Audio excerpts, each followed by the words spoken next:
If there is one personality trait that correlates with success in every sphere of human activity, it is that self-control, that self-discipline, that willpower.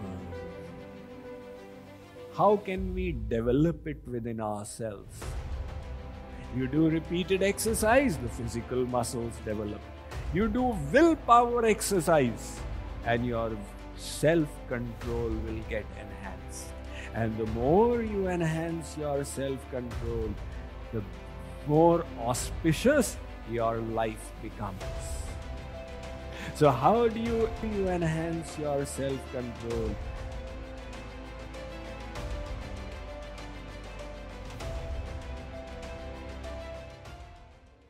We are discussing the secret to awaken your best self, which is focus, that is built on your ability to shut off distractions with the help of self-discipline. Now that we know it is so important, how can we develop it within ourselves?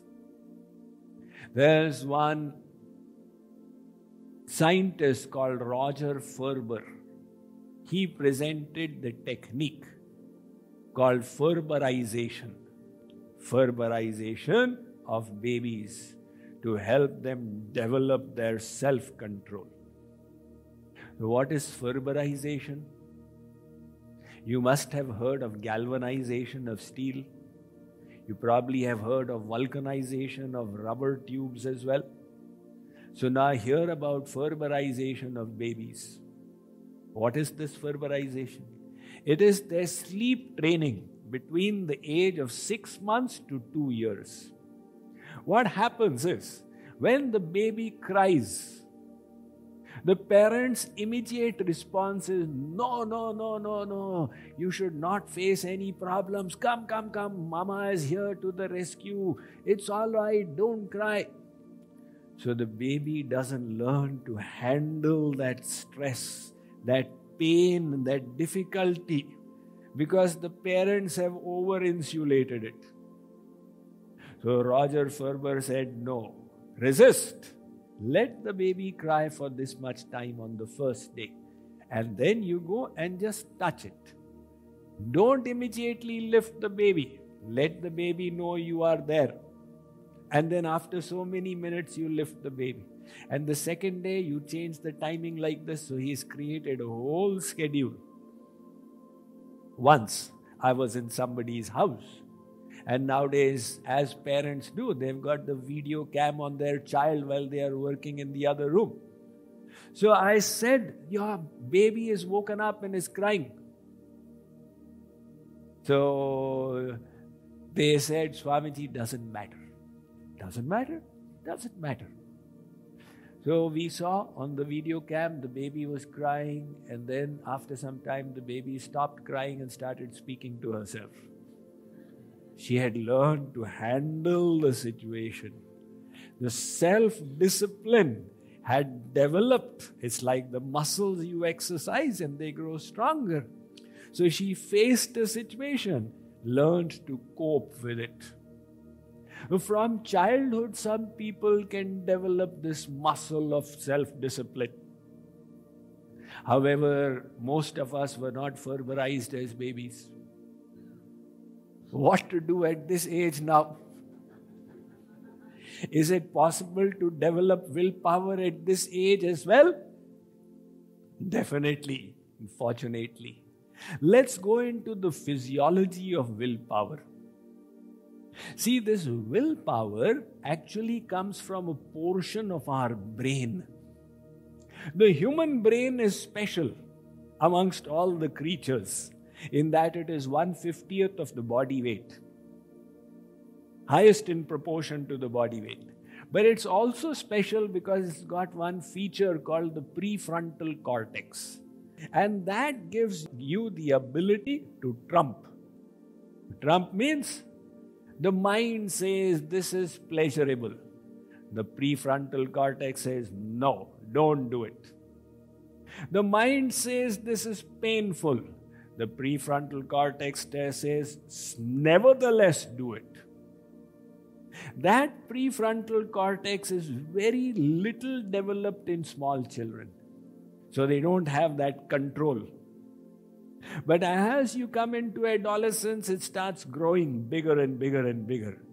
Now this prefrontal cortex gives you the ability for self-control. It has three aspects to it. I want. What is my goal? Awareness of the goal. Second, I won't. I will not do this. Third, I will. I will do this. So there are three parts of the prefrontal cortex giving you these three abilities, which are the defining feature of humans. It is these three things that make us human. Animals don't have that ability. An animal will not say, I love green grass, but I will eat brown grass for spiritual enhancement. That ability for austerity, for tolerating pain, for avoiding pleasure is distinctly human, coming from our prefrontal cortex. And the good news is, this prefrontal cortex is very much like a muscle that gets exhausted, but it can also grow. What do you mean by gets exhausted? Just like you do push-ups. So the first one is easy, second one less easy, and then finally the muscle is exhausted. So this prefrontal cortex giving you the willpower is in the same manner. When you wake up in the morning, your willpower is full and complete. So morning time is the best time to meditate. You can bring your mind to bear there. But as you go through the day, the willpower starts wearing out. The mind says, can I go a little late to office? The mind. The intellect says, you have to go in time or you'll lose your job. You go to the office, your boss shouts at you. Who do you think you are? The mind says, shout back at him. The intellect says, stop, you'll get into trouble. So all day long you are exercising your willpower. And by evening time, the willpower is worn out. That is why there's a social phenomenon. When husband and wife both go for work, when they come back in the evening, very often they have a fight. Why? Because the willpower is worn out. So the ability to tolerate obnoxious behavior of the other is close to zero. And if one is stay at home, they can be the shock absorbers. So the willpower wears out. But now the important thing, a corollary to this, just because like the muscle it wears out, like a muscle it can also be developed. And that gives us hope. You do repeated exercise, the physical muscles develop. You do willpower exercise, and your self-control will get enhanced. And the more you enhance your self-control, the more auspicious your life becomes. So how do you enhance your self-control? By exercising it. So simple. Swami Ram Tirth was, I believe, the second Swamiji to come from India to USA after Swami Vivekananda. So he was very fond of apples. So his mind would always go, I love, if only I could have an apple. And he realized that this is not good. He needs to enhance his self-control and resist the pleasurable. So he set up this. He would place the apple there in his room. The mind says, can I eat it? Hey, khabardar. Can I eat it? No. So he would go up and down his room. 6 days later, the apple is rotting. Okay, throw it off now. Bring the second apple. But he was making a self-control exercise for himself. So, there is the technique of Vipassana. It's a Buddhist technique. It's a very powerful technique. Through Vipassana, people come and say, Swamiji, I just gave up my vices, chemical addictions. It got help so much. What do they do in Vipassana? Practically nothing. You sit from morning till evening doing nothing. Now, how does it help you? The body says, can I get up? Legs are paining. No, just tolerate it. I feel like scratching. Can I scratch? No, just tolerate it. So you are always tolerating, and it's just giving you a bigger handle for self-control.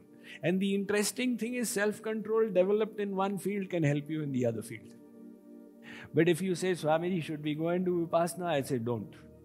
I'll tell you a more powerful technique. And what is that? Meditate. All you need to do is meditate. Now in meditation, you are automatically exercising self-control. Why? First of all, awareness of my goal. What should I be meditating upon? I want. Second, I will. I will force my mind there. I will not let my mind divert here and there. And if it does, I will bring it back. So in your meditation, you are constantly exercising self-control. Anybody who meditates, the prefrontal cortex develops bigger and bigger. The grey matter start getting packed out there. Like you do juggling, that sensory motor region responsible for juggling gets more grey matter packing. So you do self-control and your prefrontal cortex keeps getting developed. So some people say, Swamiji, what is all these lectures to do with our life? You Babas and all, you're wasting our time. I'm telling you how to lead a better life. If you can practice meditation, you will start doing better in every aspect of your life, as we have discussed. So, the fourth secret then is your ability to do deep work without giving in to distractions by developing your self-discipline. That is the fourth secret, focus.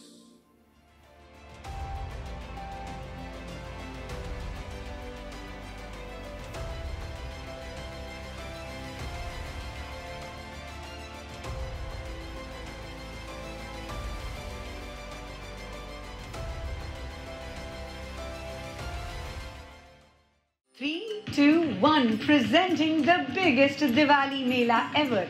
DFW Diwali Mela 2023. Fireworks, Ram Leela, Sitaram procession, laser show, Rangoli exhibits, kids rides, yummy food booth, eye-popping Desi Bazaar and the hottest concert of the year, the Makedar DFW Diwali Mela, 4th November at Cotton Bowl Stadium. Grab your tickets today. Email rktdfwdivalimela@gmail.com.